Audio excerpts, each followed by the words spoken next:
Good afternoon, everyone. I think I'm audible enough. Can you just give a thumbs up if you can hear me?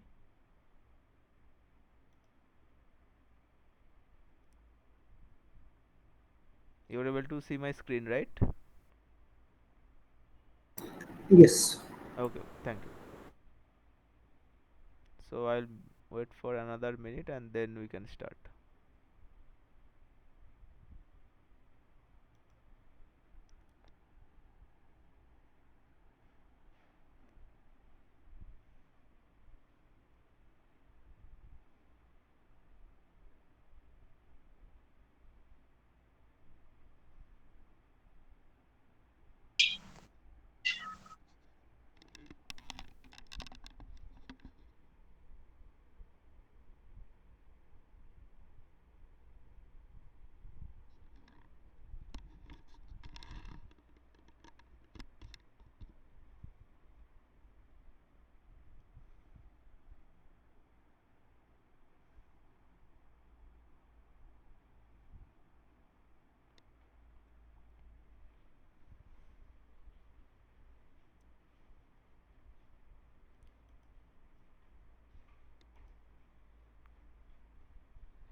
So, okay, let us begin.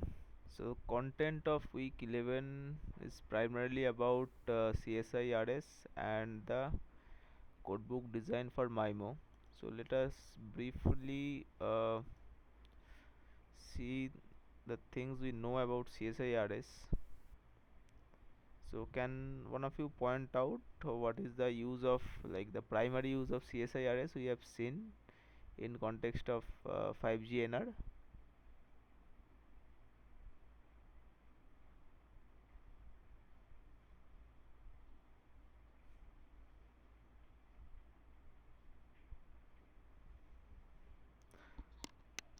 So CSIRS is basically C is transmitted from the base station or G node B. The goal is that a user is supposed to estimate the downlink channel and inform G node B about the SNR it is observing, or in technical terms the precoder matrix indicator PMIs, rank information, rank indicator RIs, and of course the MCS modulation and coding, so that G node B can further transmit the data. So and we have also seen there is upper limit or cap the number of CSI ports that can be used. So how many ports, by the way, is allowed for CSIRS? Like, what is the upper limit that is defined in the standards when it comes to CSIRS configuration?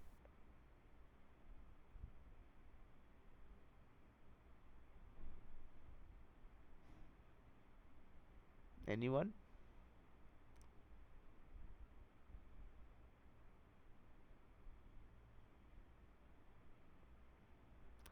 Okay, so it's 32 ports. So I have one question. Like, we have seen that when it comes to downlink transmission, basically the number of ports required is connected to transmit antenna, but usually we see that when it comes to precoded CSIRS transmission, the number of ports required is equal to the number of layers basically I'm able to transmit. Can one of you point out what is the reason for that? I mean, what assumption allows us to do so?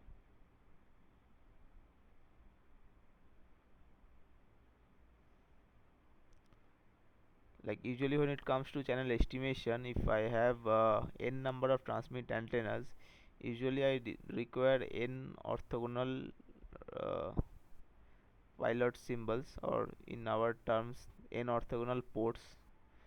So but when it comes to pre-coded CSIRS transmission, why it doesn't depend upon the number of transmit antennas? Because usually base station has a lot of transmit antennas, 64 maybe. So why not uh, transmitting 64 port orthogonal CSIRS?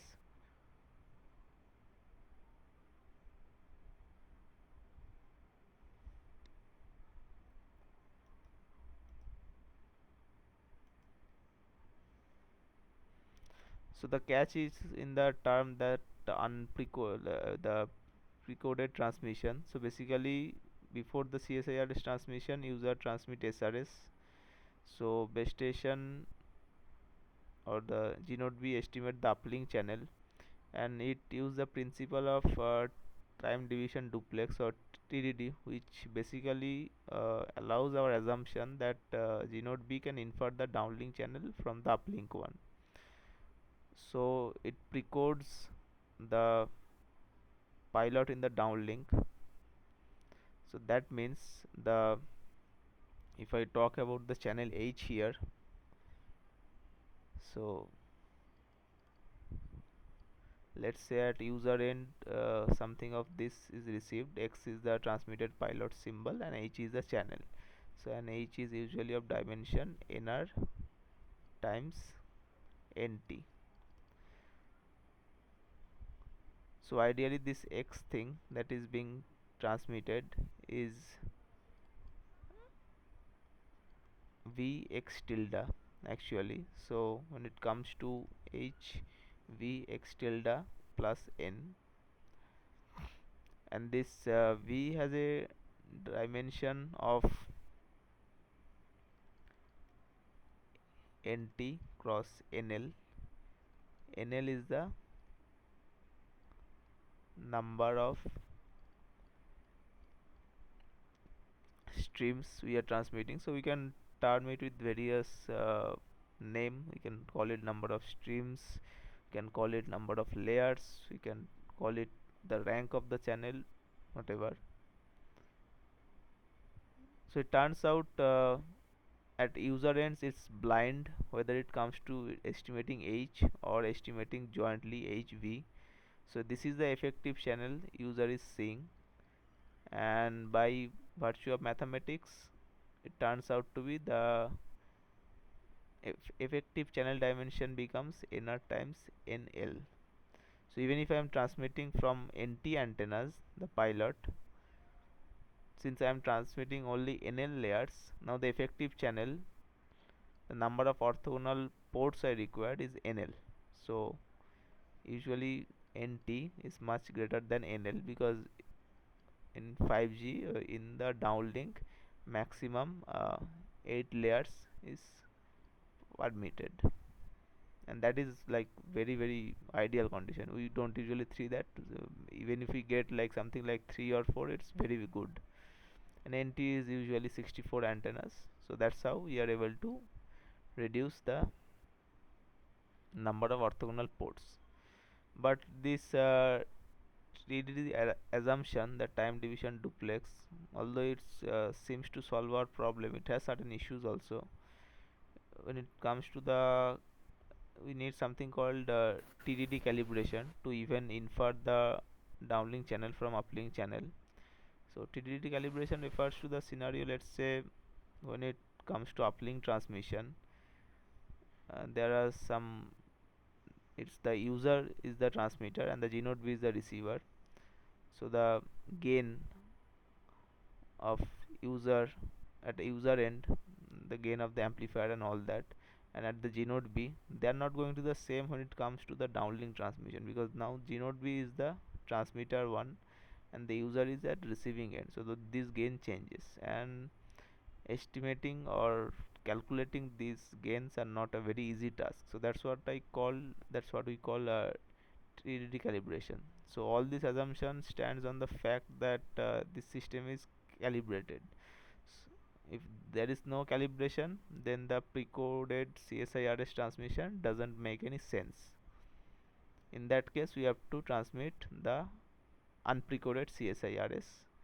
So basically there won't be precoding from base station side, and the user has to estimate the raw channel H instead of the effective channel HV.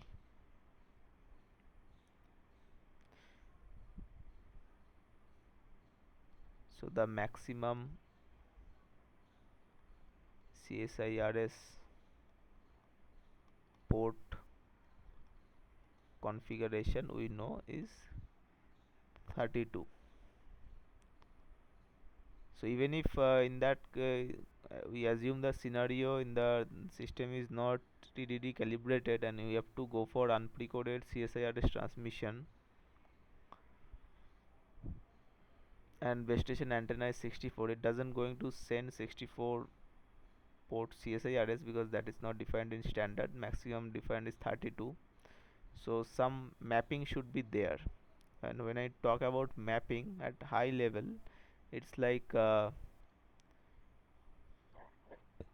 it's a when I call mapping, it's about a matrix. So it's like a precoder matrix, we can call it. So what basically brings takes the input anti-dimensional and output some let's say n dash. So this n dash here is the 32. So no matter whether I have 64 transmit antenna at base station side or 32 antennas, I have to bring sorry, whether my NT is 64 or 120, it doesn't matter. The maximum CSIRS port defined is 32, and there would be some mapping, transmit antenna to layer mapping. So basically that is a matrix multiplication. If we basically multiply it a matrix from NT dimensional space, we are bringing it to some n dash dimensional space. That is what usually happen.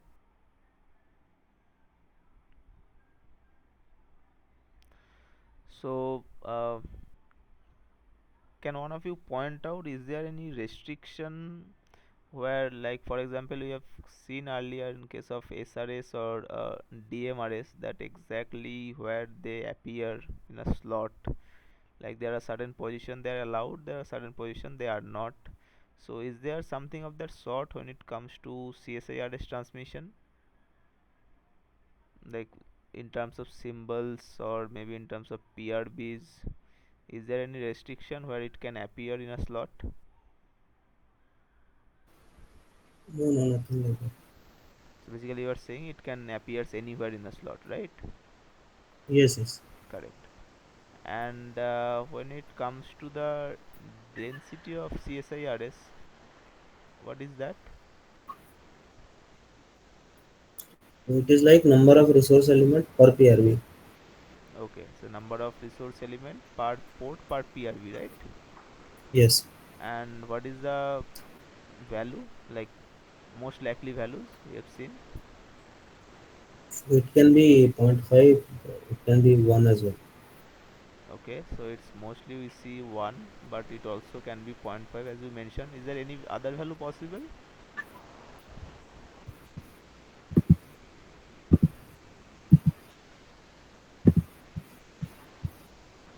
I guess the value 3 is also possible. 3 RDs per port per PRB.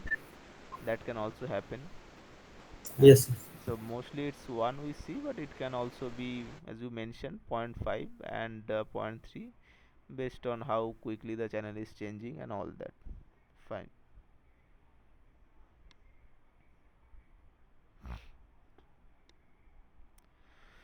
So when I'm talking about this orthogonal ports, Sir, yes. oh, like where density is 3, like row number 1 is there in the specification document. There is nothing allowed, like only no CDM is there. Means if no CDM is there, in that case, what will be like? It will be TDM or FDM. There are two possibility, right? If there is no CDM, means there are either it can be TDM or FDM, right? Or it can be a combination of both, No, right? but if you'll be looking into the table, it is like no CDM.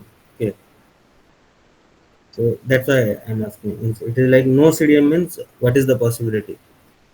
Is like if there is like no CDM, we have only two domain to create your orthogonal ports across the frequency and across the time. Basically, you have the number of PRBs and number of symbols.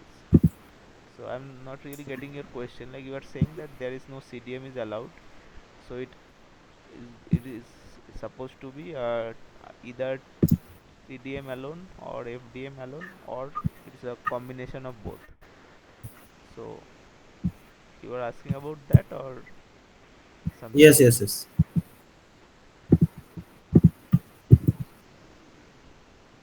Because the tables in the standard you are mentioning, I haven't gone through. So if you have it as of now, you can share it also. So So actually, I'm trying to paste it, but I don't think it is not allowing or it is not allowed. I don't know. okay, so in the chat box you are trying, right? Yeah, yeah, I can write anything, but I'm not able to paste that snippet. Okay, So let me share the link. Share technique. or you can share your screen also if you are comfortable. No issues.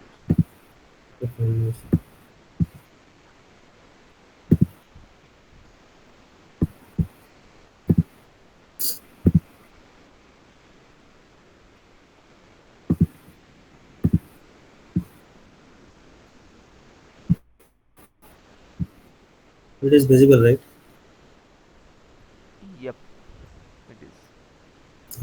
So this is the row, only row, like row number one port is there, and density is 3. Mm-hmm. So here it is showing like CDM type is no CDM. Yes. My question is, if it is no CDM, then what is applicable over here? FDM or TDM? So shall we consider this one, like symbol will be K0 comma L0, then next will be K0 plus 4 plus L0. It's like it is only time domain or time Yeah. frequency port. So here it is, as per the table what is mentioned, the orthogonality is created across symbols. So in that time domain only, but okay, there is no frequency domain mentioned here. That's what you are referring to. Right. So K is the time domain and L is the frequency domain, right? Yes. So the like on zeroth subcarrier, zeroth symbol, then fourth symbol, then eighth symbol. This will be the possible location, right? Okay. Just a minute. If I come to row 4, it's FDCDM2, and I think it's the other way around, right? I mean, L is the symbol index or L is the this subcarrier index. I think K is the time domain, L is the frequency domain. L is the subcarrier, K is the symbol in Okay. time domain. Because normally we write XY axis, right? Yeah. So in that case, yeah, it's in that K is right. representing 0 plus 4 plus 8 or Yes. 1 plus 5 plus 9, right? Yes. I think it's in time domain only. And subcarrier is 000, means like 0th subcarrier, first subcarrier, next only. No? So here, like, yeah, as per that table, it's the time domain only orthogonality. Okay.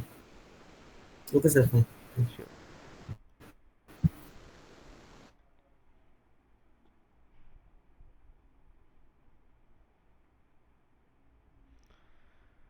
So and what about the time domain structure of CSIRS? Has it any similarity with SRS? Like in SRS, we have seen three different possible. Like one is periodic, where the of course RRC always configure your CSIRS, but in terms of periodic CSIRS transmission, no what is that, MAC layer or physical layer is involved. Once it's configured by RRC, it's being transmitted. When it comes to semi persistent, and in that case RRC still configured it, but it is activated by the MAC layer by transmitting a control element, and same will be reactivation control element will be sent. And lastly, there is this aperiodic CSIRS transmission, which is signaled by downlink control information. So physical layer basically got involved. So we have talked about that aperiodic is the kind of the fastest one in terms of latency, that is lowest latency it has. And it when it comes to the periodic one, the latency is the highest, because you have to go from physical like RRC to MAC layer to physical layer in transmitter end. Similarly at receiver end, from physical layer to MAC layer to RRC to decode it. So the latency involved is quite the highest. So is there any restriction when it, let's talk about the periodic CSIRS. So is there any restriction that what the period could be, or there is no such thing? If I say periodic CSIRS, and let's say I'm saying that period is n slots, so it's appearing every n slot. So is there any restriction on this number n? Some bound maybe? The It maximum I has to think be between 4 and 640. So it can take value anywhere between 4 and 640. Okay. And when it comes to this aperiodic uh, CSIRS, so we have seen something called slot offset. So when I mention slot offset in context of aperiodic CSIRS, I mean the downlink control information coming in a particular slot, and it basically signals when the aperiodic CSIRS is going to appear in from that instant which slot. So is there any let's see, if I mention the slot offset as maybe like n1, so is there also any restriction here on n1, like maybe maximum within this many slots it should come? Maximum value can be 6. Okay, so n1 is supposed to less than 6. And is it allowed in the same slot where the basically slot offset reduces to 0, or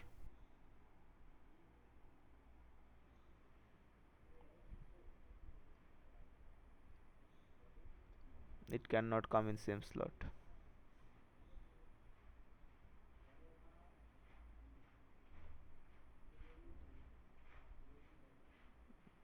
So to, of course, to facilitate URLC kind of transmission, the same slot is kind of allowed. So in that case, slot offset is going to be 0. So let us talk about the modulation type of CSIRS.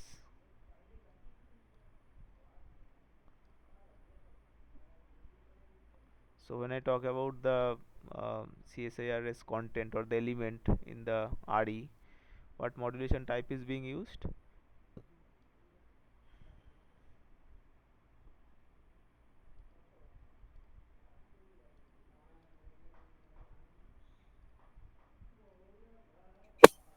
QPSK. Okay, just a moment.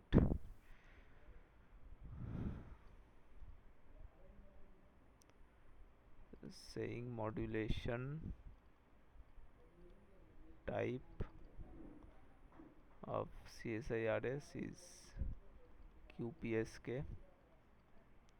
And what kind of sequence is being used to generate QPSK kind of symbol? Any particular name for that?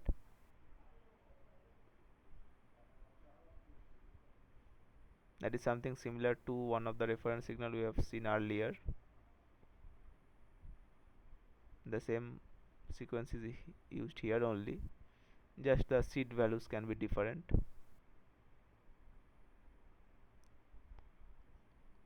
So we use length 31 gold sequence here also. By the way, CSIRS, what it is used for? To sound the bandwidth part or the whole of bandwidth, or it can be both? When we talk about CSIRS, is it used to sound only a particular part of like bandwidth part, or it can be for whole bandwidth also?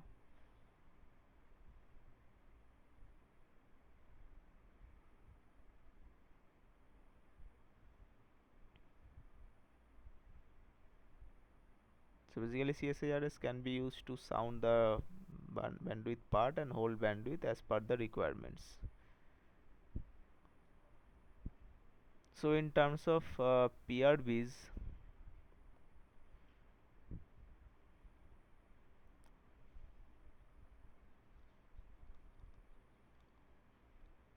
so what is the minimum bandwidth part CSIRS is supposed to sound? 4 PL. Not exactly. 4 is the granularity that we use, like, but not the minimum bandwidth part is required.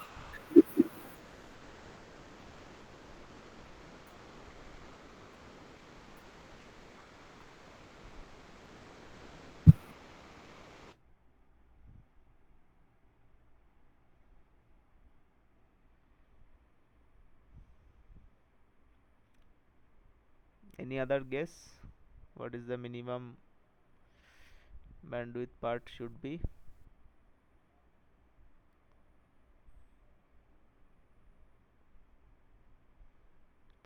It's actually 24 PRBs. And then what you mentioned about 4 PRBs, that is the granularity on top of that. I mean, it can increase, it can go beyond, so it's like 28, 32, 36, like that.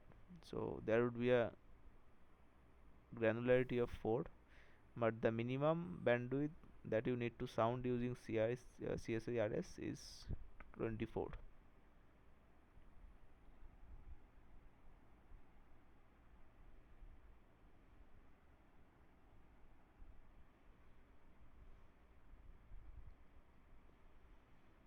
So let us go back to one of the very earlier sessions we have discussed when it comes to transmission of transport block from physical layer to from MAC layer to physical layer.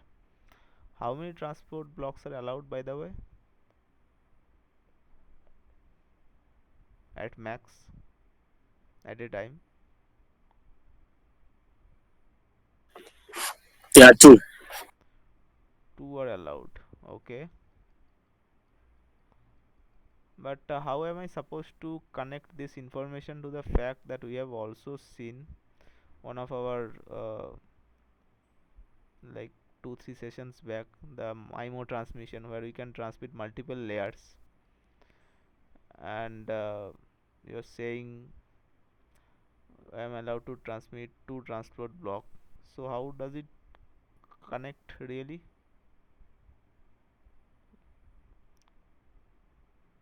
Like what I am saying, let's say I am willing to transmit like for example my base station has 64 antennas and my user have 3 antennas, and fortunately the rank also comes out to be 3, so I can transmit basically 3 layers of data there, right? So in that case also, am I supposed to transmit from MAC layer to physical layer one transport block only, or two?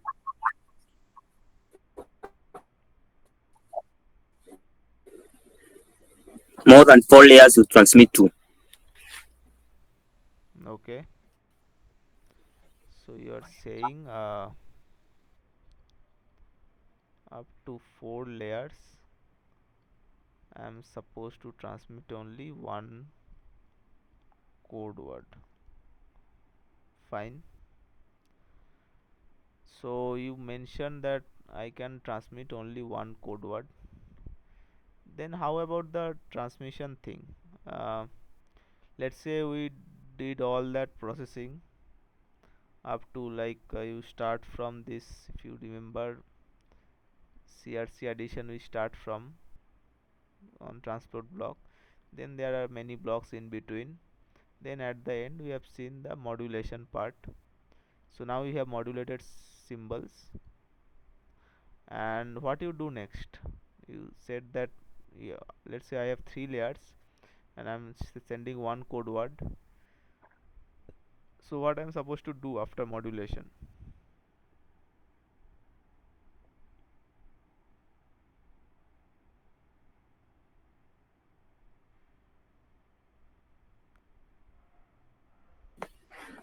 You map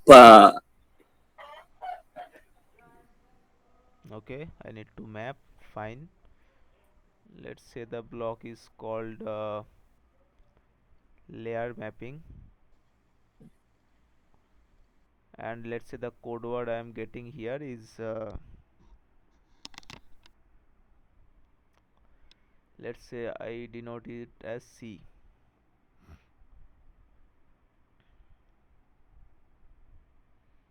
C, okay, C is fine. We are calling it C, and let's say I have, it said I need to map. So I need to map to how many layers, by the way? yeah, 4. No, it's like up to 4 layers I am allowed. Let's say I'm using uh, 3 layers for my example. So in that case,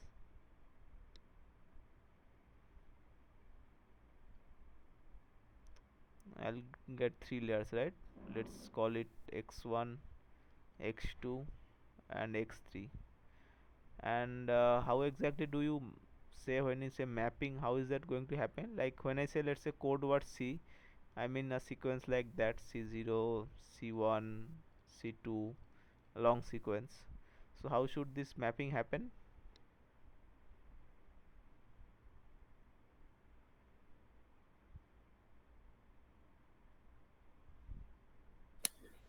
The first symbol, the first layer. Second one, second layer.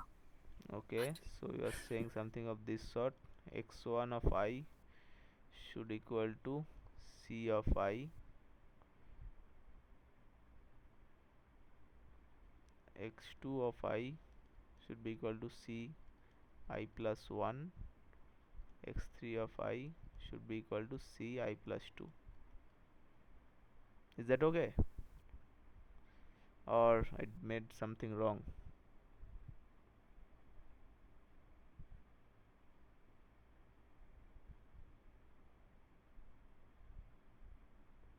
Is that what you are referring to? Or I made I something? think it will be 3i plus 1, 3i plus 2, Yeah, so it should be 3. and 3i, yes. And what if I don't put that 3 there? What will happen then? Then it's basically the overlaps, right? Like that doesn't make any sense. X2, x1, x2, x3 all will be intermixed kind of thing.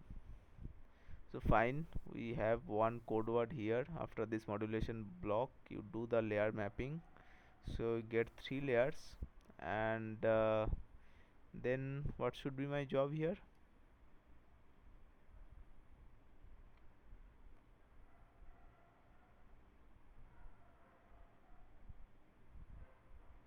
I have obtained my 3 layers of data. That's fine. Let's say I have 64 antennas, by the way, 64 transmit antenna.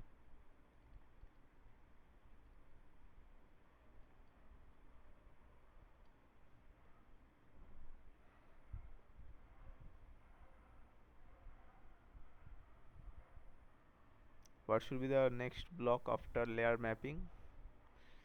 Layer mapping allowed me to have 3 sequences from one single code word, but now I have to transmit it over 64 antennas.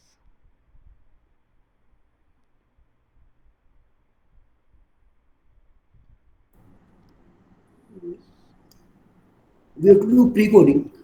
Okay, pre-coding. So that's another kind of mapping. So, but the difference is here we are mapping a 3-dimensional vector to a 64-dimensional one. So it's like 64 cross 3.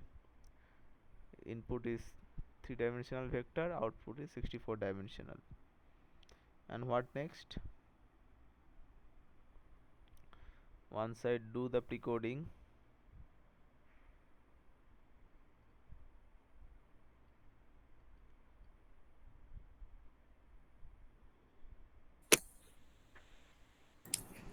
Resource block Resource block mapping. map.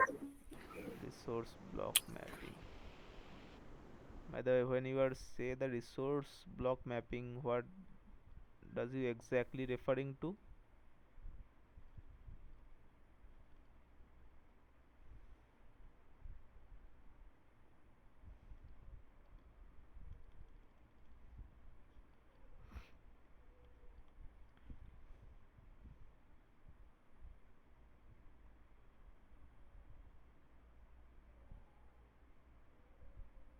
So after precoding, you have certain symbols, and then you say that we need to do resource block mapping. So when I say resource block mapping, what does the layer does exactly?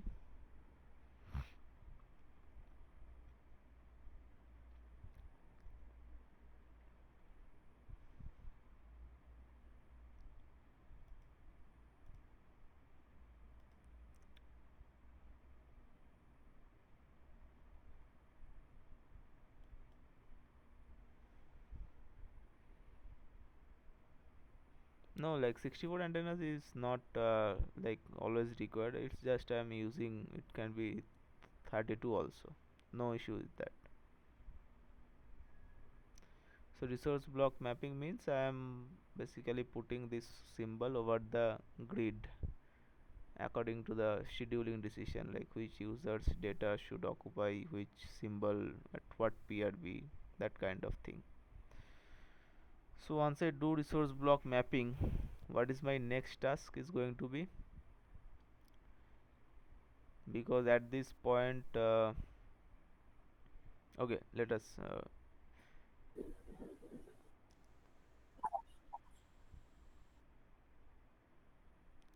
what operation next should come?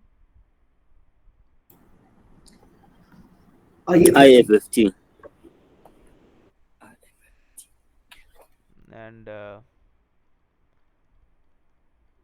anything I want to combine here, what is the next block on top of IFFT if I try to combine them at one place?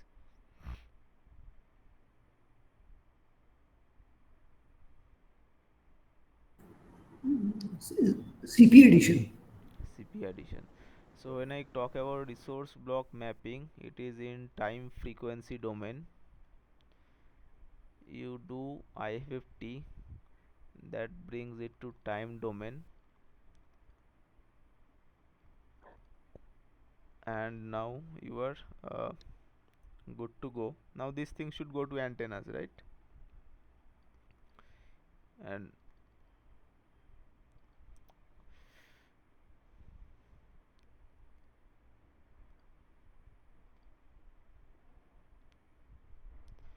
so when it comes to antenna side, is there any uh, certain more things to be done, or we can just transmit these raw values what we get after CP addition?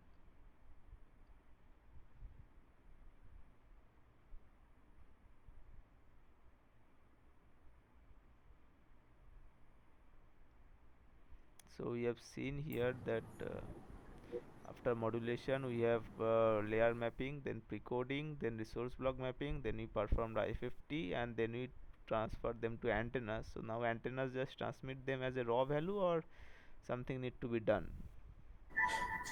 Digital to analog conversion. So they are still in the analog sorry, in the digital domain. So we'll put DAC here. And how many DACs are required, by the way?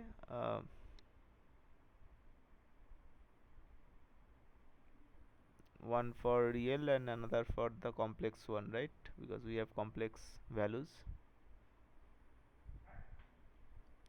I and Q component in phase and quadrature ones. So two of them,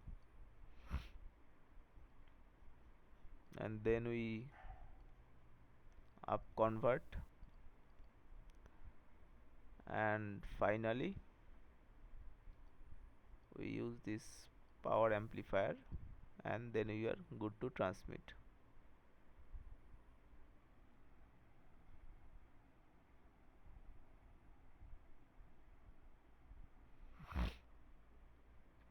So this is about transmit antenna. What about receive antenna side? Whatever you receive, what it should go through first?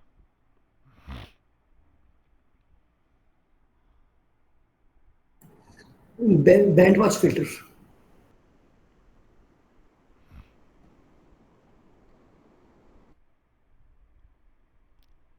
Okay, and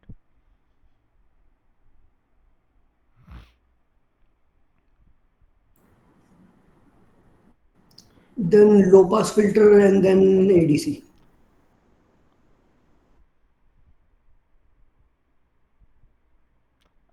wait a minute.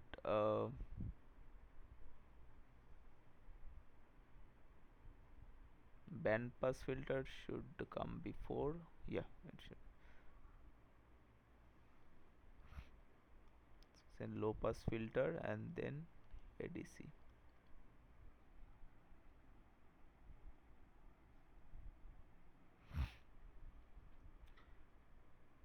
So in the standard defines that up to 4 layer, I have to transmit only one code word. But if I assume some hypothetical situation where, let's say, the number of transport block is same as number of code word. So in earlier example I mentioned I am willing to transmit 3 layers. So what instead I am planning to do, having those 3 layers, let's say 1, 2 and 3. So basically I am sending 3 transport blocks.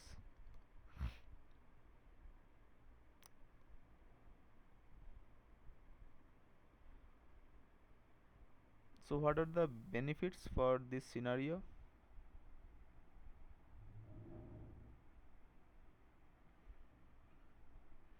So when I say basically transmitting 3 transport blocks, I mean all the processing involved here regarding modulation and coding,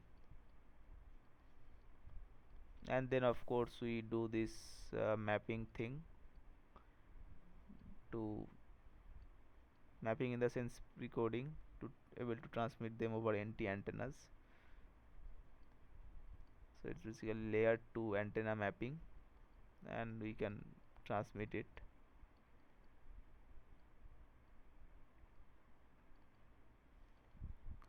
So if I do in this way, uh, let's talk about what kind of receiver is going to be optimal here.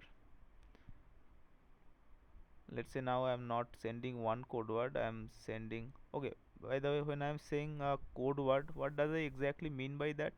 What is a code word?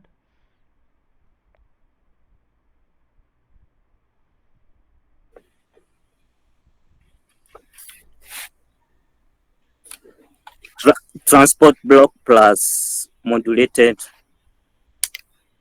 Okay, so you are saying it's kind of a LDPC encoded transport block after modulation. That's what you are calling a code word.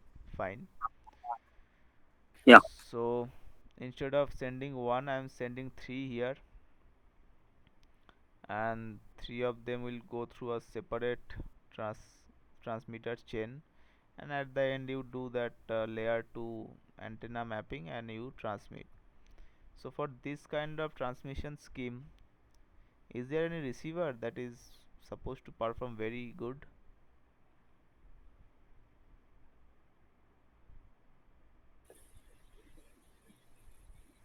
ZF. Okay, ZF receiver will do good, but is there something we can do better on top of ZF? ZF SIC. Okay, you are are saying ZFSIC. So what is the principle of ZFSIC? Like how is supposed to work?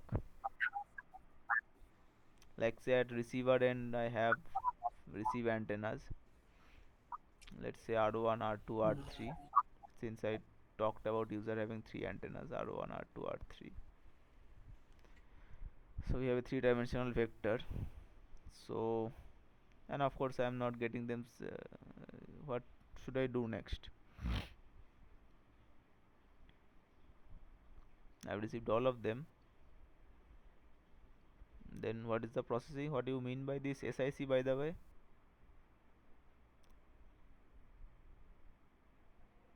Successive interference cancellation. Successive interference cancellation. So the name is kind of self-explanatory to certain extent. So what I am supposed to do here, like not I'm not looking for exact answer, just the idea. So what is the goal of this term, like successive interference cancellation? Let's say whatever is received, there are like across R1, R2 and R3 are composite signal, right? Composite of these three blocks here, this TB1, TB2, TB3. We can also call them code words. So three code words are involved. So what is my goal here? Let's talk about the first code word. So first code word, what I do, I demodulate it. After demodulate, I decode the information. I decode the information and I do CRC validation check, and I found it to be okay. Then what I do, I kind of encode it. So it might look as a redundant step, that it doesn't make sense. If I have demodulated a transport block, I did the CRC validation, it turns out to be okay. I then perform the decoding and then I'm re-encoding. So what is the purpose of that? What is the purpose of this re-encoding thing?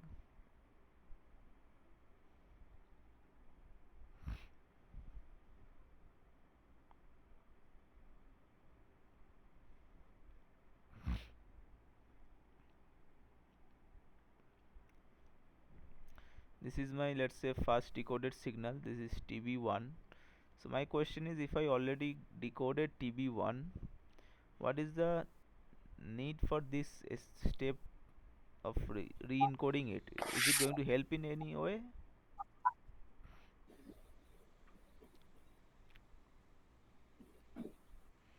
The composite signal is already encoded, so you need to re-encode to remove interference. Remove interference. So okay, so at this point, let's say I have composite signal.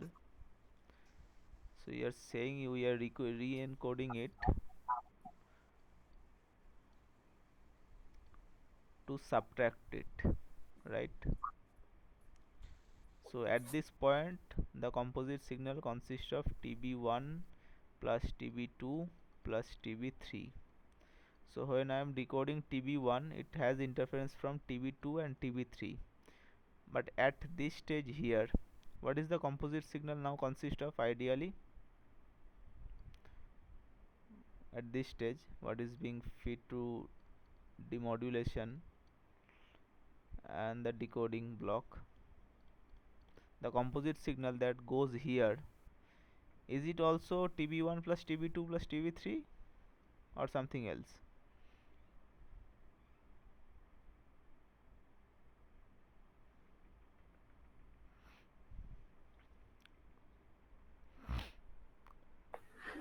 TB1 plus TB2. Uh, okay, but here we have decoded TB1, encoded it and subtracted it. So is TB1 going there So still? now TB2 plus TB3. So ideally it should be TB2 plus TB3. So the whole purpose of re-encoding it, you are willing to cancel out its uh, influence on the composite signal. Once you decoded TB1, you remove it from the composite signal, and so here whatever comes, the TB1 is not present. So let's say at this stage I decode TB2 and the CRC validation comes out to be okay. Then I again re-encode it and do the same thing again, subtract here. So at this stage, this signal here that I'm pointing out with arrow, what is it's going to be, you think?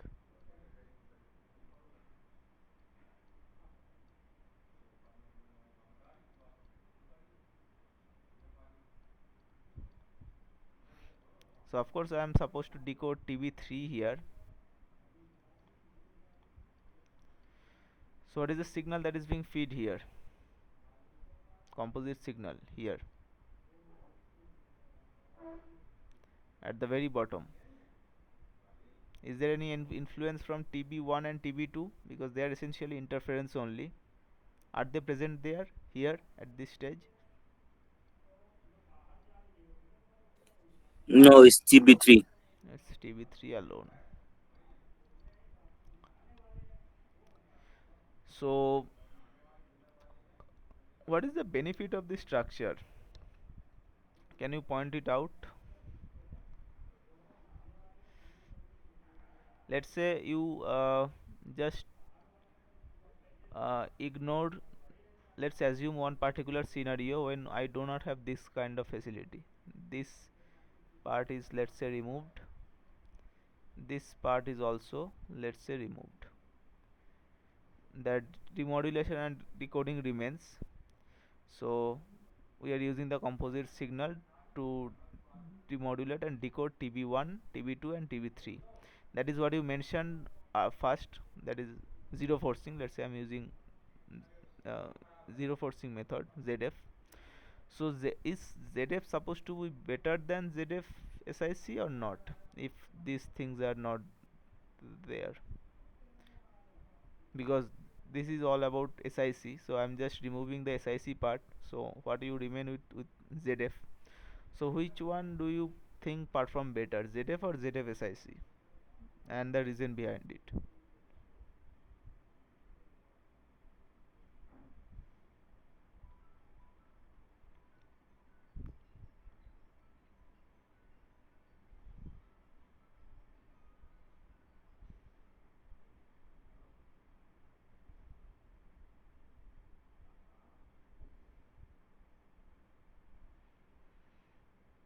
So basically you have a composite signal, TB1 plus TB2 plus TB3 plus some interference, and you have three parallel steps of demodulation and decoding, three uh, streams. But when you are going to decode TB1, you are facing interference from TB2 and TB3. When you are decoding TB2, you are facing interference from TB1 and TB3, and when you are decoding TB3, you are having interference from TB1 and TB2. That is for ZF. But when it comes to ZF and successive interference cancellation, when it comes to TB1, you are facing interference from TB2 and TB3, that remains same as ZF. But when it comes to TB2 decoding compared to ZF, now you have only interference from TB3, TB1 vanishes. And when it comes to TB3, even compared to ZF, the interference from both TB1 and TB2 vanishes. So is it going to perform better than ZF or not?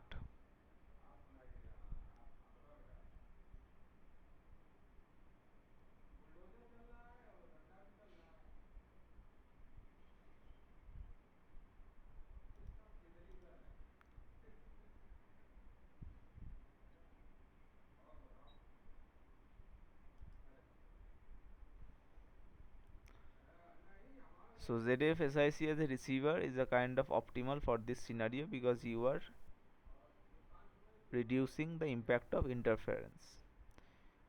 But that is the good side, and ZF SIC's kind of complexity is not very high. All you need to do is re-encode and just subtract it from composite signal. So what are the issues you think for this multi code word transmission? The thing I am doing here, that TB1 and TB2 and TB3, what is the problem with that? Can any of you point out what is the issue with the uh, multiple transport block that can arise, or the reason why the standard define maximum of 2, not like 4 or 8? What is the issue there?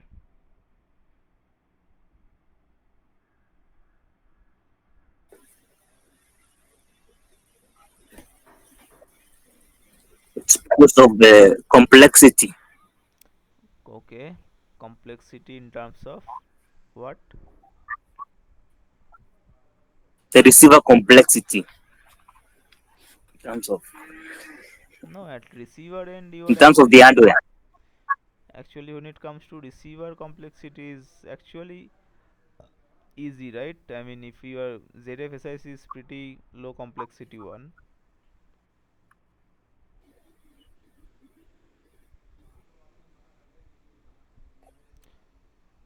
So essentially what I am trying to know, what are the problem when you have multiple code words?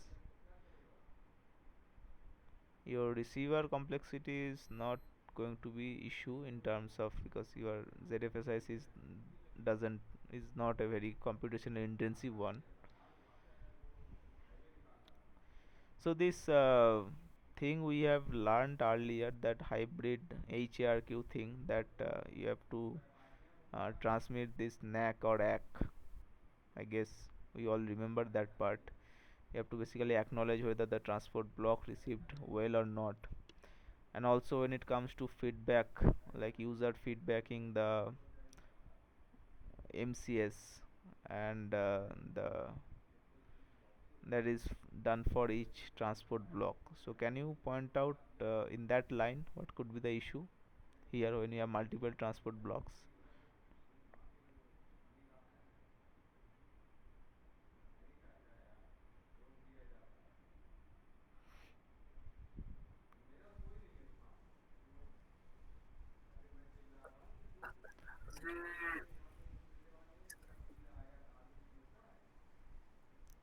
So first of all, multiple code words mean you have to run multiple transceiver chain. That is one thing. Second thing is that in terms of this ACK or NAC overhead, that you have to send each transmit block, that also adds to your signaling overhead. Further, when it comes to MCS feedback and all, you have to send the MCS feedback for each transport block separately. That is also causing a huge overhead. So these are the issues when it comes to multi code word transmission. The signaling overhead is kind of huge. Now let's say, as it done in the standard, we do it in a single code word way. Like we have multiple layers, we just do what standard does, we multiplex them in a single code word and transmit it. Fine. So what is the issue in that scenario? Just the opposite to this. I mean, when you have single code word, can So you, yeah, so is it possible to employ ZFSIC in that case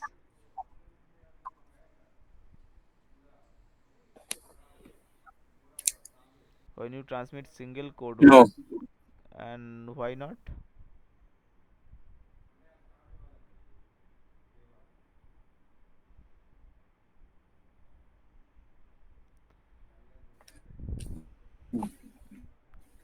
the TB is just one.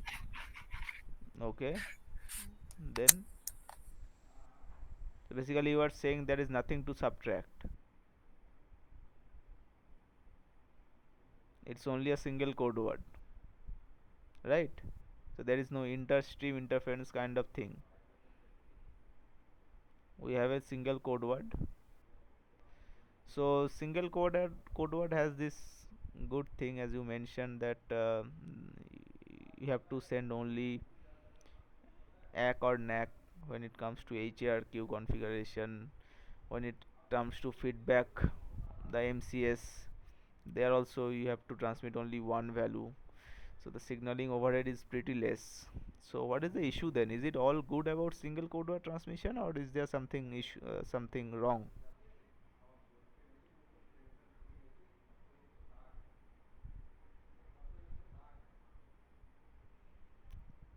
So let me ask this question in a different way. What is the optimal receiver for single code word?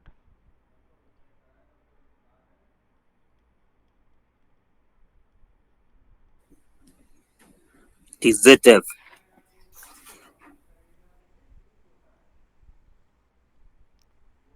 Well, not exactly. When you do ZF kind of thing, and it turns out if your H inverse is a poor matrix, poor in the sense your channel inversion is very like a channel is very close to singular, then what happens, your H inverse multiplied with your noise kind of shoots up, or your noise gets amplified, so you get a degraded performance. So ZF is not exactly Okay, it's optimal. ML. ML. So that is maximum likelihood. Is there any issue with this kind of receiver, maximum likelihood receiver?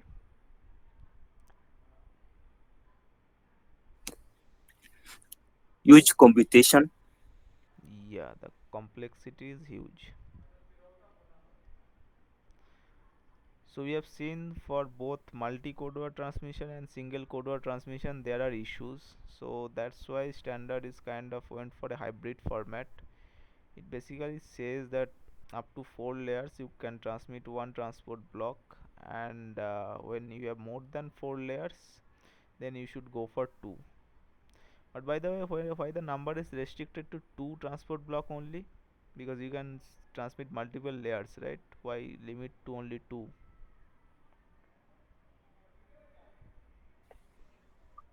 The rank of the channel can never be. It's difficult to be more than 8. Okay, yeah, absolutely correct. So if you allow 4 layers per code word, its maximum is 8. That's why two transport block. Fine. So let us answer few questions here.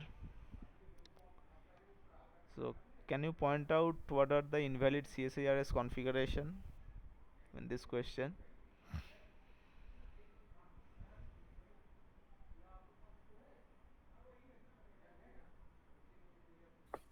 The second one, Why so?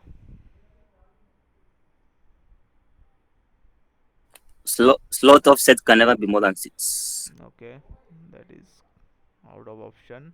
And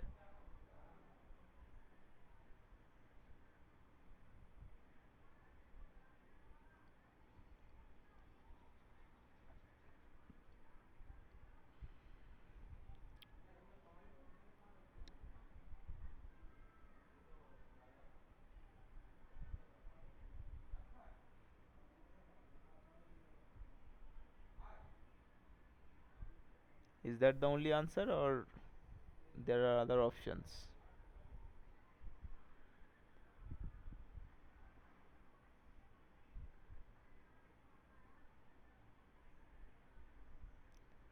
When it comes to periodic CSIRS, is there a limit on the period, can be some maximum or minimum value that is being violated here? Can you see something of that sort?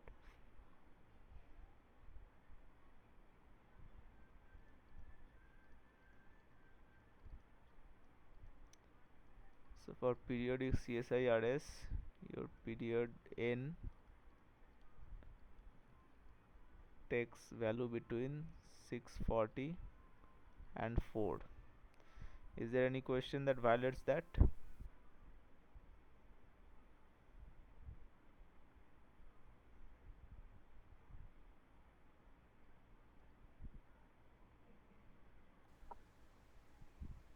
Three is invalid. Okay, number 3, right? Yeah. So 2 or 3 are the correct options. Fine. This question you are supposed to calculate the value of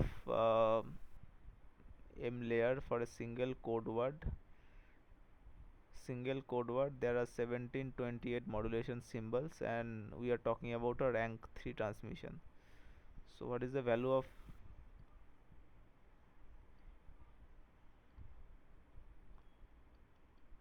what does basically this m denote here? M superscript layer subscript symbol. It is saying that per layer, how many symbol will be transmitted from this 1728 bit, Okay, 1728 symbol. so you are saying this is symbols in code word divided by number of layers. 1728 divided by 3, 5, 7, 6. So had it been rank 2 transmission, in that case what would be the answer?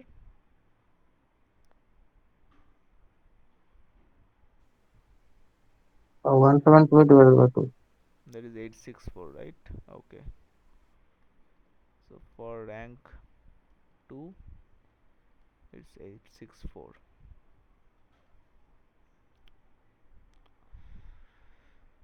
So we have here, what is that, we have a user with single antenna, and your channel matrix H has two columns, so that is two transmit antenna at base station side. User is supposed to feedback the PMI. What is PMI, by the way?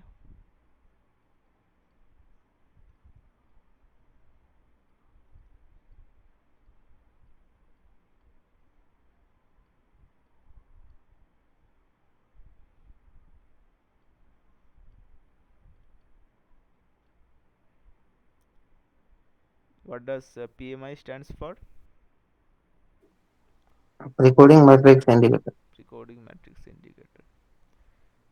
So I'm just curious why we require it in the first place, because we have earlier seen that when you have a two transmit antenna base station, single antenna at receiver, so let's denote the channel coefficient as H1 and H2. We have seen from the principle of maximal ratio transmission, maximal ratio transmission, your ideal precoder VI, sorry, vector V should be H1 H2 conjugate of that, and of course if you want to do the normalize sorry, normalization here. So I don't really understand what is the use of PMI here, why we are not going with this, because this should be my ideal precoder. User is estimating this, the channel, so why is it not feeding back the channel? What is the issue?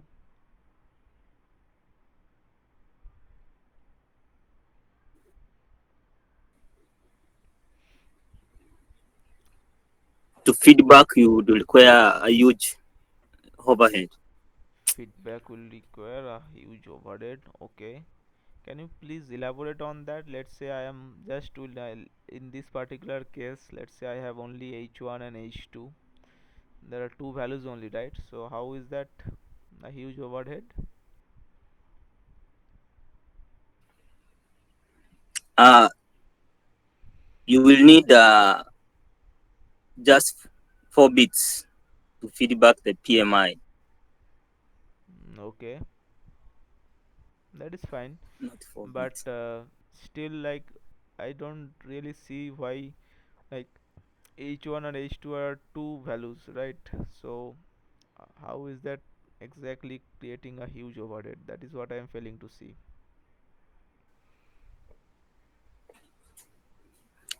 Because you have to feed both the amplitude and the phase information. Okay, we have to feed both amplitude and phase. Still, anything else? Like, can we send their exact value, or do we need to transmit some uh, digital information, like kind of, I mean, all we are allowed to transmit are zeros and ones, right? So how am I supposed to transmit amplitude and phase in terms of zeros and ones? So one point you mentioned, let me write it down here. In that case, they have to feedback the amplitude and phase, and we have to feed the quantized values of amplitude and phase, right?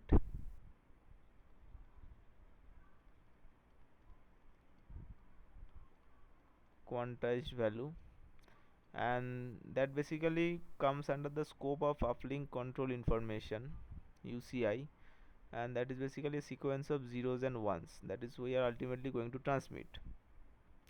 So for example, when it comes to phase, even if I have a resolution of let's say phase can be anywhere between 0 and pi, and I have, let's say I have 100 resolution, so there is pi by 100 gap between two consecutive points.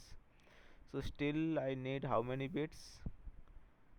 2 to the power n should be greater than 100, or I need 7 bits to represent just the phase of h1. Similarly for h2, so 14 bits, and on top of that there is this amplitude thing that again have some quantization level, and based on that, so as you mentioned, it's a huge overhead. Fine. So I'm satisfied with the answer. So what is the way out here, like how precoding matrix indicator helps, and what is the purpose of PMI?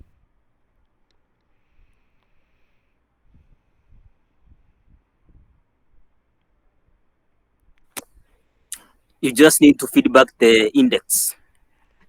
It just needs to feedback the index. Okay, but are we not, since our maximal ratio transmission principle says that this is the, sorry, this is the precoder which would yield the maximum performance, but you are saying since I am feeding back only the PMI, one of these values, I am going to use one of these precoder, but they necessarily need not match with this structure always, right? There will be often gaps. So what is that, like how we address it? All I am saying that whatever matrix, whatever vectors are defined in PMIs are not going to be same as h1 conjugate, h2 conjugate. So will the performance like reduce compared to MRT or not if I go for PMI instead of having raw channel feedback?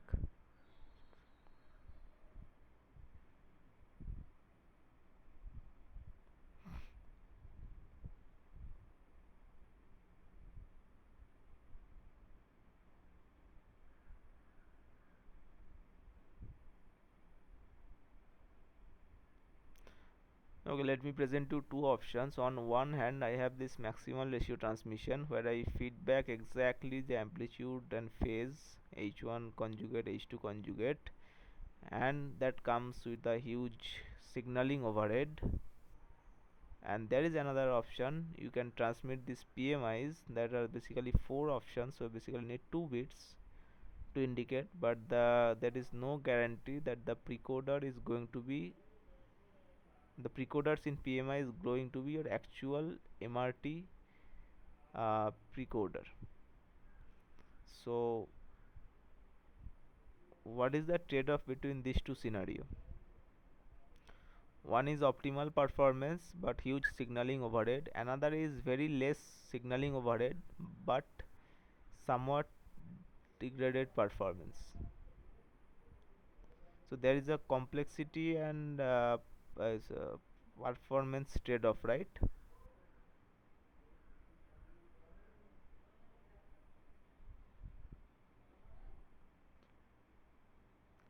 And it is seen that the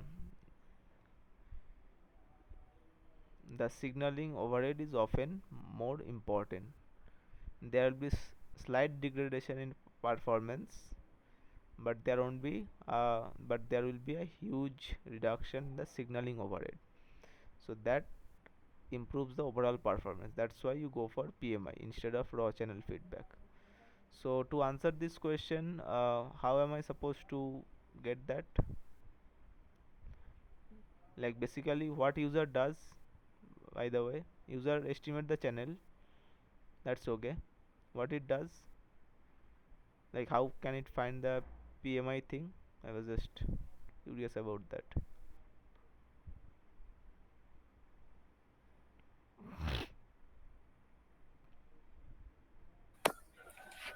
It calculates the SNR. SNR calculates the SNR for Each. so you are saying that user know all these VIs and it calculates the SNR corresponds to each of them. Okay, let us calculate. So we have H as minus 1.2 plus 0.5 J and 0.7 minus 0.3 J. Let's take it to next slide here. We call SNR 1, so let's call SNR 0 as H transpose V0.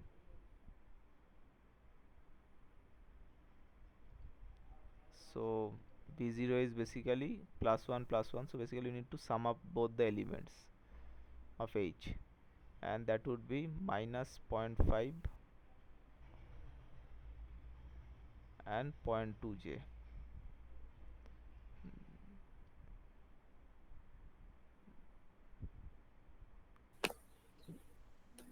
Minus 0.5 plus 0.2 J. Let's talk about SNR1 here, that is H transpose V1. I need to basically subtract the second element from the first, so that becomes minus 1.9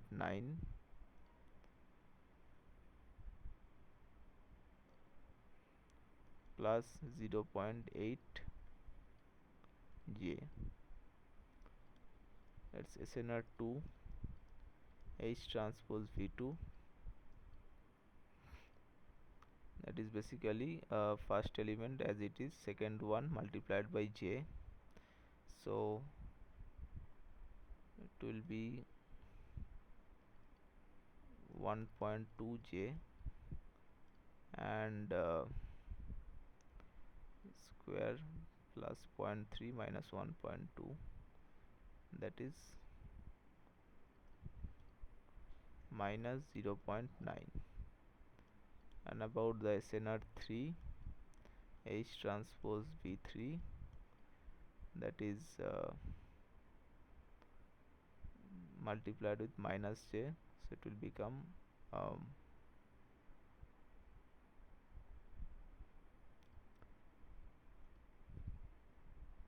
minus 1.5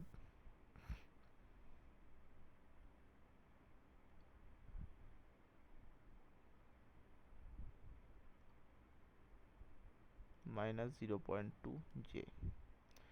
So if I compute the absolute value, this one will come out to be top.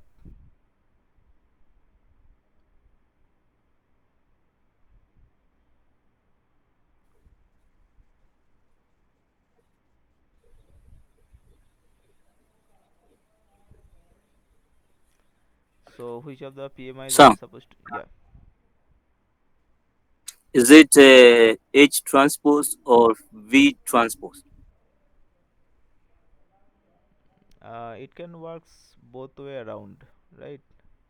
If there are two vectors A and B, if I go for A transpose B or B transpose A, they'll produce the same results, right?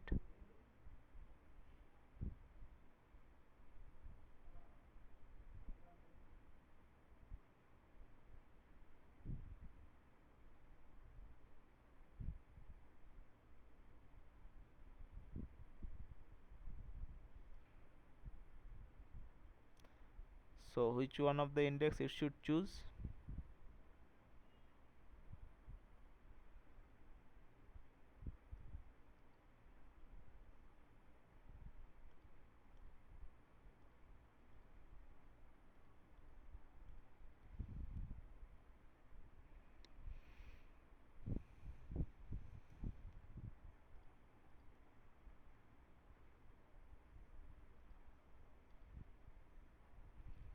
Just a minute. Okay,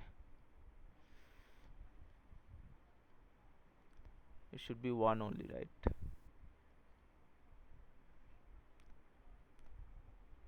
Is it okay, Dennis? Like this, you understand, na? This V transpose H thing.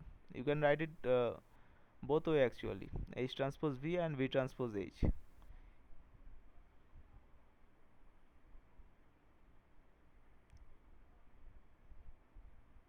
Usually, some papers, like most of them I've seen, what they follow writing, they consider the uplink channel to be H. So in downlink it becomes H transpose, and the precoder V remains intact because that is what you are transmitting. So at the user end, it essentially becomes H transpose V.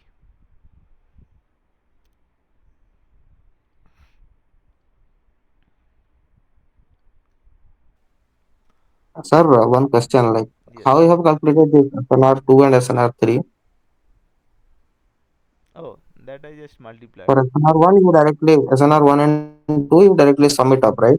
And for SNR2 and 3, SNR 2 and 3 just this H transpose V, right? So its first element will appear as it is, second element will be multiplied with plus J for PMI2, and for PMI3 it will be multiplied with minus J. So for second element, if I multiply with plus J, it will become 0.7 J here, so this will 2 add up 1.2 J, and this one here will become minus 0.3 J square, that is another minus 1, so it will be plus. So this will subtract each other, like minus 1.2 and plus 0.3, so it will become minus 0.9. And when you multiply with minus j here, these two will subtract each other, minus 0.7 j and 0.5 j, so it will be minus 0.2 j, and here it will become plus, uh, sorry, it will become minus because you have minus j multiplied here, that is minus j square, that is minus 1 plus 1 here, that will become minus 1.5. Okay, just a minute. Yeah, here 3 minus will appear, one minus already here, another from here, and another will come from j square, so it will remain minus 0.3, so it will become minus 1.5 and minus 0.2 j for 3, and for 2 it is minus 0.9 and 1.2 j.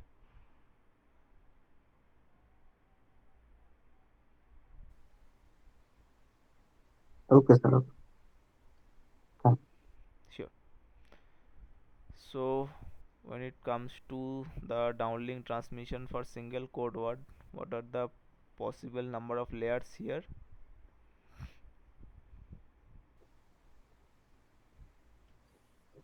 1 and 3. 1 and 3.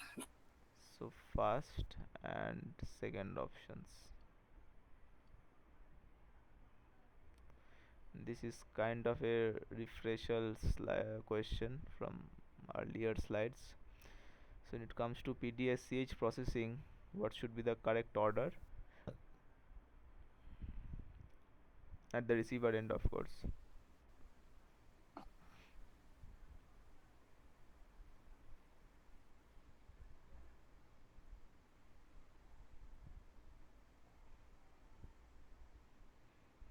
So at the receiver end, first we go for modulation or CP removal or LD basic coding. There are three options for us.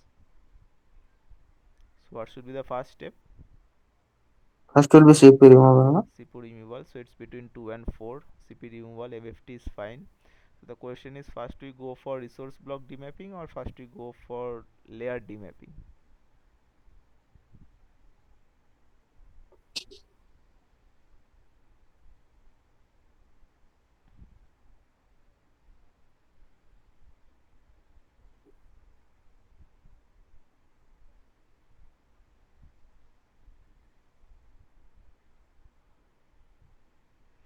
So for layer demapping, we need to know the channel information, right?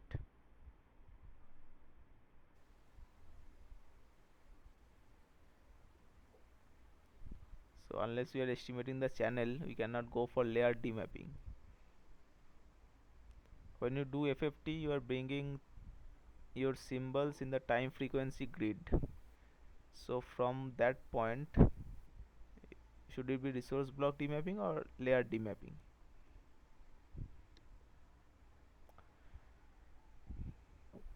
It is actually resource block demapping, because when you do FFT, your symbols are in time frequency grid. That means essentially they are in resource block, and then you do the demapping thing. And another way you can see it, that you cannot do layer demapping really, because for that you need to do channel estimation, and for channel estimation your CSIRS is being transmitted along with your uh, data. So what is happening there, first you need to get those symbols from the time frequency grid. So to recover the symbols from the time frequency grid, you need to do resource block demapping. Then come your MIMO receiver. Then you estimate the no sorry after resource block demapping, you will have your channel estimation, then MIMO receiver, and then you can do layer demapping. So the second one is the correct option.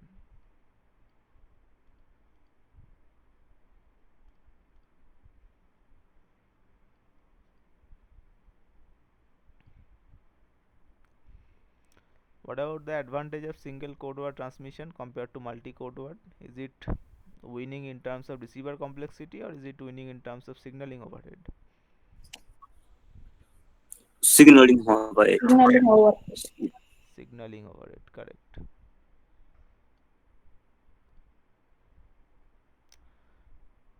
What about the value of m? It's kind of similar to the second question we see earlier, but there is a trick here. I won't say that. So there are rank 8 transmission, and number of modulated symbol per code word is 4320. So what should be the m layer symbol?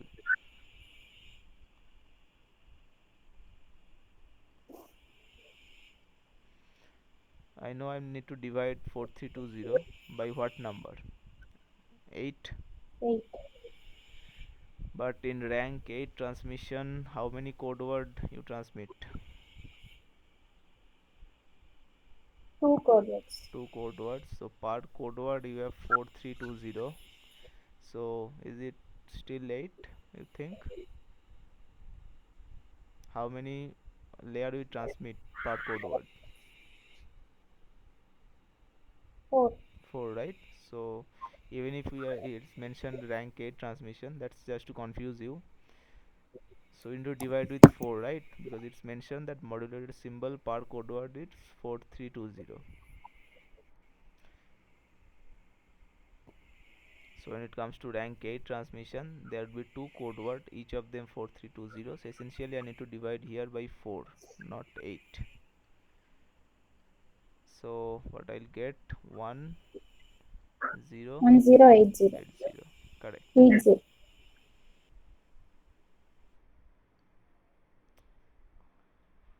What about this PMI here? This is bit complex compared to earlier. Earlier you have single antenna at user end, but now user have two antennas, so your channel is no longer a vector, it is a matrix. So we have seen also in the lectures that for rank 2 transmission, instead of 4 possible precoder, there are only 2. So which one of the PMI you should think that user feedback to G node B when the channel matrix observed that user is given as follows? So by the way, H is written in this format. So what is this format? Any particular name for that? SVD. It is SVD, right? Third quadrant. uh, Sorry, I cannot hear you, can you repeat once? Third quadrant. Okay, so this matrix first, what we usually denote it with?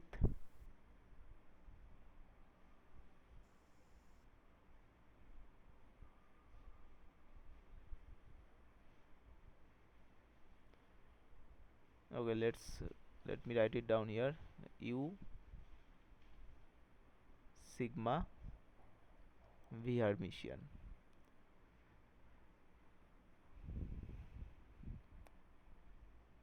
So can you see any similarity? Like what should be the uh, like Actually, first matrix is similar to the PMI2, and third one is similar to PMI1.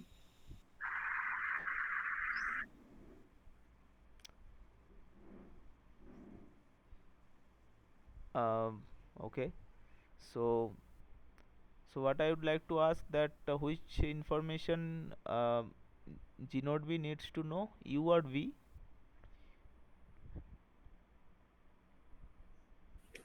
This V. V, okay.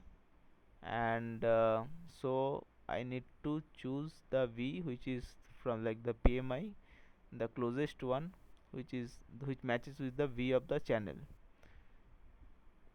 So which option is the closest, you see?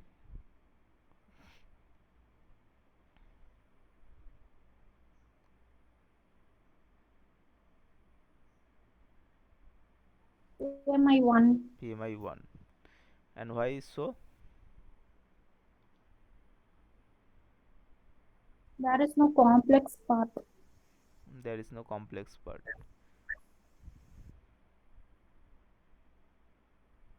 So basically if I see the phase difference between these two, it's 90, uh, sorry, 180, and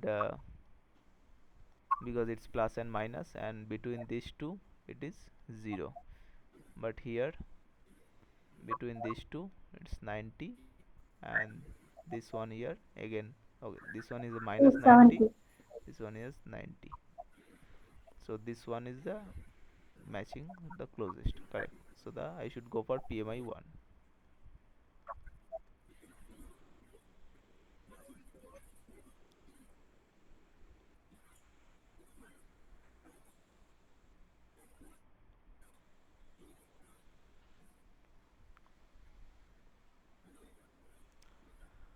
So regarding CSIRS, can you point out the correct statement?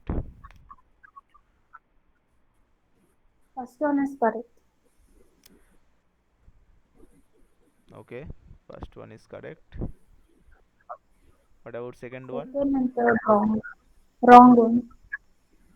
Second and third Because wrong. it doesn't require any additional application command. Okay, so this one is wrong here. The third one, something deactivation Third is one required. also only activation trigger is required and deactivation trigger is not required. Okay, so that is also out of option. What about the fourth one? It's correct. That is also correct. That is also correct. So how is it possible that it can be transmitted on both PUCCH and PUSCH?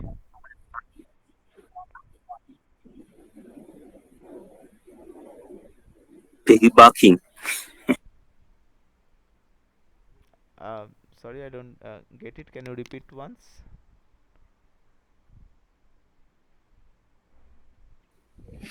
You can piggyback using a PUSCH.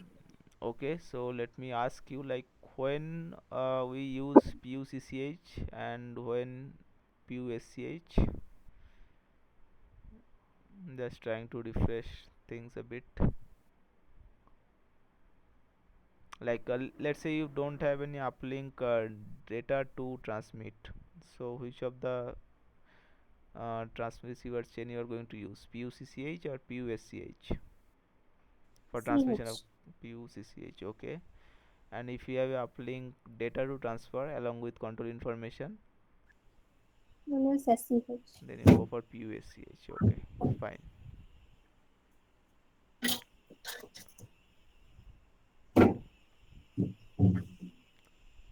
So this is pretty much the end of this session. If you have any questions, I'm happy to take them. So regarding our last assignment, we have any doubts, sir? Last assignment, that is assignment 10. Okay. 10. Okay, and what is that? Uh, the second question was asked maximum bandwidth. So that doesn't depend on VHOP, right? Second question ask for maximum bandwidth, and That should be 96. That is max S max comma 0, right? yeah, that doesn't depend upon VHOP. That's true. But the answer in solution it was given as 32, which is belonging to MSRS of comma 1. So in they are saying that actual bandwidth is the answer. Is that correct? Yeah, yeah. Okay, But the question asked is maximum bandwidth. okay, That has to be clarified. okay. I'll inform them. Most likely, if there is a issue, they will post that in announcement section also, and Okay, of sir. course they'll Yeah. rectify the answer. Okay. Sir, it will be better if the lecture material is shared for preparation of exams. Yeah, but actually like in the session only earlier someone asked me to ask the professor, and I asked him, but he won't share the PPTs. That's the policy. So what you can do, if possible, you can take the um, like screenshot of the slides and use that for preparation. Okay, but actually, mostly in other NPTEL courses, the material will be shared. So here, taking notes of everything is very difficult, right? So some reference should be there for preparation. That's what. Okay, yeah, I understand, but it's up to the instructor only, and if it's instructor's policy, so Okay. we cannot do really much. Okay. Sure, Thank you. sure, sure. Sir, Thank you. did you inquire about the MATLAB component? Yeah, I guess I just seen they have uploaded this thing, MATLAB assignment.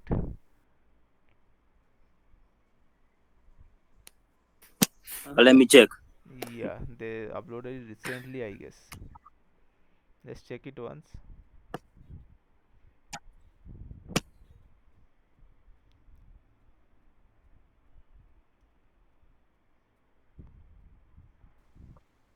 Sir, I have one question. Like, all these 3GPP tables will be there in exam, or like what? Or we have to buy at all these things? Like regarding the DMRS position and for bandwidth part sizes, all this. Okay, to my understanding, Like the ZC values and all, LDPC base graph values, pi interlever table. So, no, I guess apart from very basic parameters, everything else, if the table most likely will be provided the question. Like I don't have much idea about the final question paper, but as per my understanding, apart from like very basic system parameters which need to be memorized, of course, but if you are talking about pi interleaving table and this kind of thing, they are very difficult to memorize. So I don't think they, if some question comes, they should provide enough information. It's not like that you have to remember that all entire table information kind of thing. That's what my understanding is.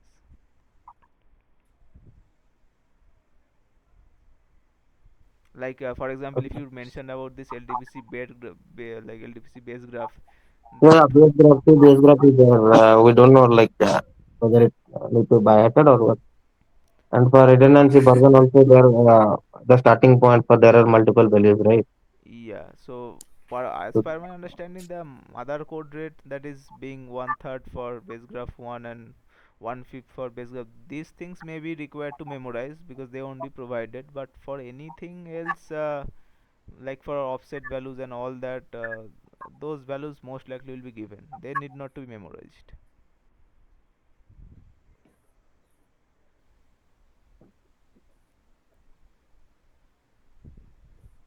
Okay, sir. Okay. Sure.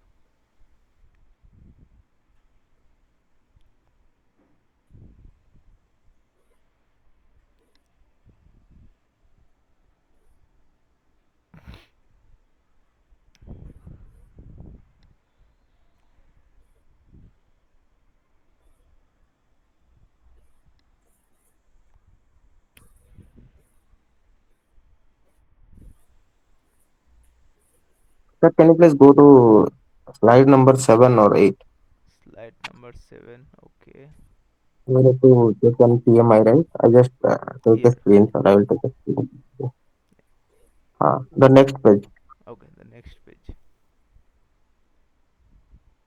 This one.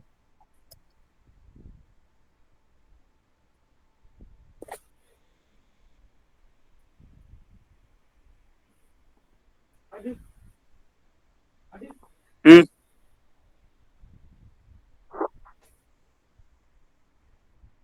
Second, sir, second, sir. Which slide? No, no, done. This one only. Done. Okay. Okay. Okay. Sure. Thank you.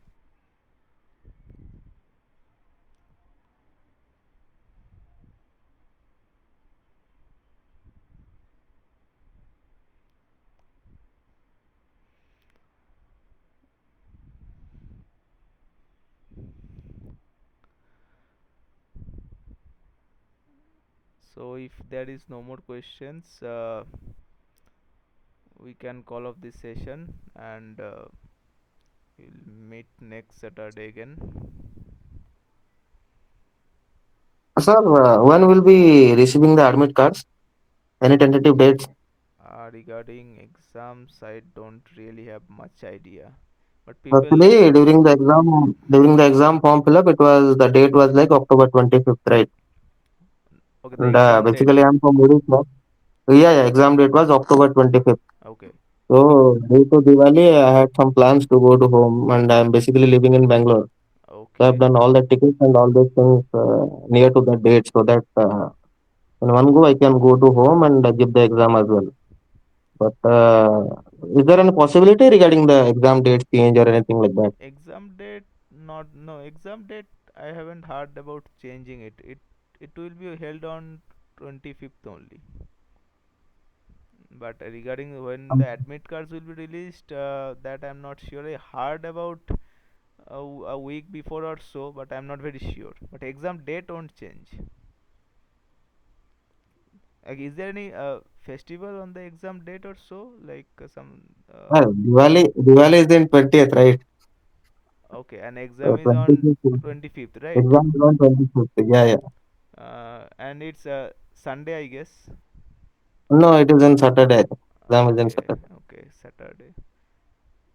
Uh, I haven't seen like exam dates changing my like recent memory.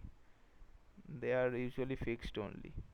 Like, but you can inquire from them, like from the NPTEL side, you can confirm there. But to what knowledge I have, I see no reason for the date change and all.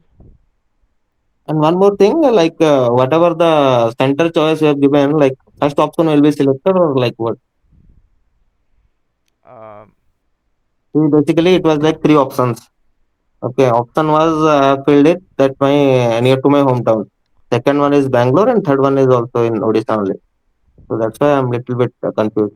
okay, Like so which location will be allotted and all this. actually, this NPTEL guy only can confirm. I really don't So have much idea about that. is there any help desk or any mail or anything so that we can drop a mail or get clarified? It is this. I guess they use that mail only. Now, what is that at the uh, just that email ID that is provided in their website? The single email ID, like single point of contact. This, what is that? NPTEL at the rate IRTM dot.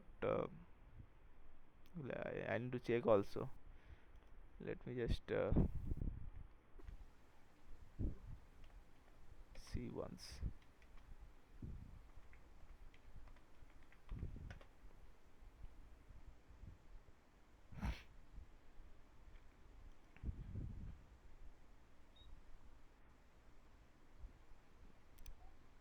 You can write at support@nptel.iitm.ac.in. That is the, I guess, and see if they answer.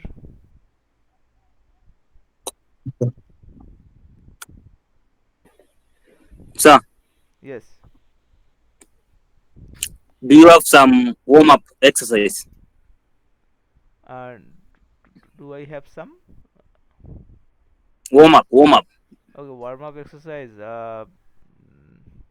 Like not really. Like what they did previously last year. Okay. So what they did last year? Like The exam maybe. Sir, I think okay, he is asking about the previous year questions, like sample questions. Correct, Dennis? Yes. okay, but Sir, actually, one request, like, can you go to slide number 7 once? I need to take the questions now, sir. okay, sure. About Dennis, the questions, I don't have really access to any of them. So when you talk about sample questions, like I don't even know. Like, do they release some kind of sample questions before exam, like a week or 2 week before? Like I don't really have an idea. No, they don't. Okay, then I also don't have anything on this.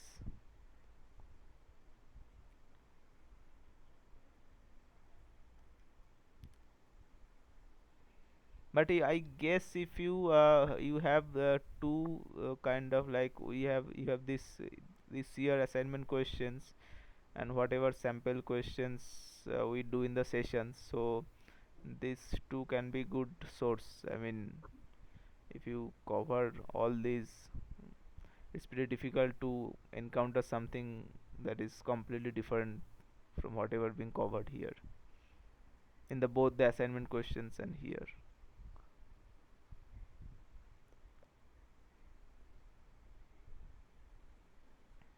So can you please go to slide number 7? Okay, slide number 7. Yep. Mm.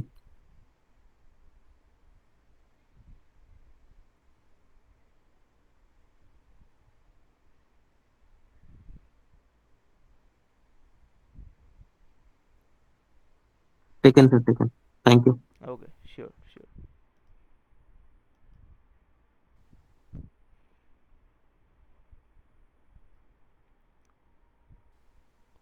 Sir, any 6G courses or any courses are going on? Like, how to 6G. know, like, how to get to know, like, regarding further upcoming courses? I guess this Mm. NPTEL. What about this social media reach of NPTEL? Like whenever a new course come, how do they advertise it? Via their website only, or they have some handle in like Facebook or like I don't really know, but I guess I prefer keep checking on the NPTEL pages from time to time if there is some new addition. But regarding 6G, I'm not sure anything is currently active in NPTEL portal. Most likely not. I think for this year, everything is freezed, I think, right? Till December. Okay, that also I like really don't know